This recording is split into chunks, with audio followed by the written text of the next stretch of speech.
Kinilala ng Malabon ang mga natatanging individual na nag-ambag sa pag-unlad at nagbigay ng karangalan sa lungsod. At kabilang dyan, si GMA Network Incorporated Chairman Attorney Felipe Gozon bilang Most Outstanding Citizen of Malabon.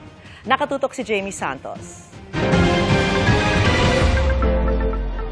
Tumanggap ng Malabon Medal Badge Lifetime Award bilang Most Outstanding Citizen of Malabon si GMA Network Incorporated Chairman Attorney Felipe L. Gozon. Para kay Attorney Gozon, isa raw malaking karangalan ang natanggap niyang pagkilala. Sa kanyang talumpati, sinariwa ni Attorney Gozon ang kanyang kabataan. At kahit hindi na raw siya nakatira sa Malabon, nananatili anya ang kanyang puso para sa lungsod.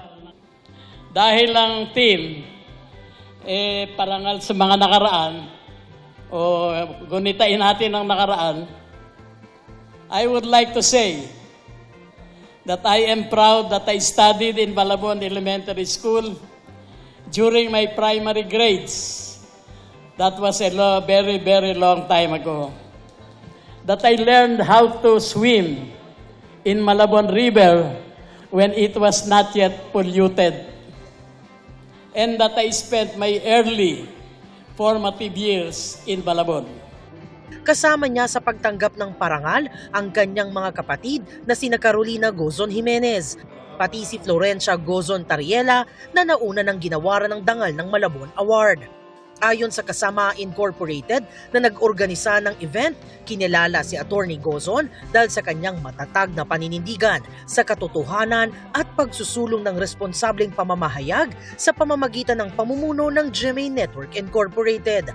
Pinarangalan din ang iba pang personalidad mula sa sining, akademya, negosyo at serbisyo publiko.